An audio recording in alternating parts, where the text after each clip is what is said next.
There was so much damage done.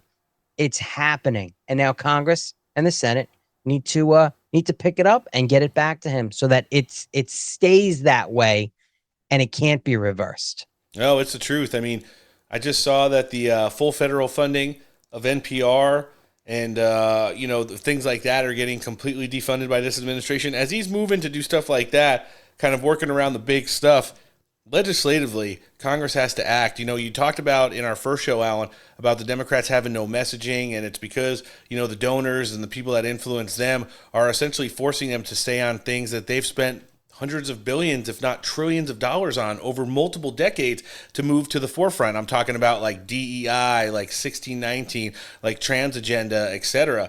That's where the big gap and divide in the Democrat leadership is right now. Like, everyone who has money is telling them, like, you have to stick in this thread and hold the line. Where, like, some of the people who are like, dude, we just got our asses kicked last election in every way, shape, or form over it. We have to move on. It's given Republicans time to capitalize, but they know, like, hey, if we pass reconciliation, we get that no tax on tips, Social Security, and things like that in there. Oh, America's going to eat that up. We're going to we're going to kick the debt ceiling down the road. We're going to get the border funded, and then we can just coast into the midterm election cycle.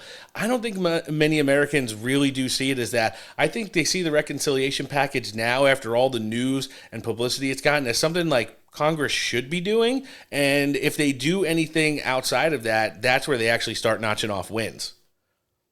Yeah, I can agree with that.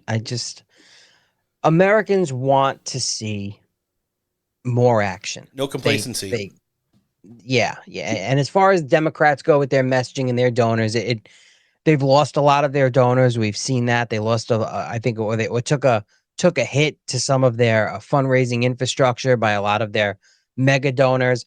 And whatever donors they have, and they have their donors are left. I don't understand how they're not sitting there wanting a change and tired of seeing their millions and millions and millions of dollars just burning in front of them, Yeah. wasting their money on this ridiculous uh, messaging that they have. But hey, listen, keep doing it. But Keep doing that. there's a lot of these people who spend the big bucks on the Democrat side who think when Donald Trump's current term in office is over, so is the America First movement. But you really have to look how much of an investment is being made in people like J.D. Vance, like Marco Rubio, and how many of those big-time oligarchs, and I'll call them that because that's what they are, on the Republican side now, the Cooks, the Thiels, the Musks, etc., even the Bezoses, are coming around to ensure, like I said, it was going to be a treat and a gift by the people who govern the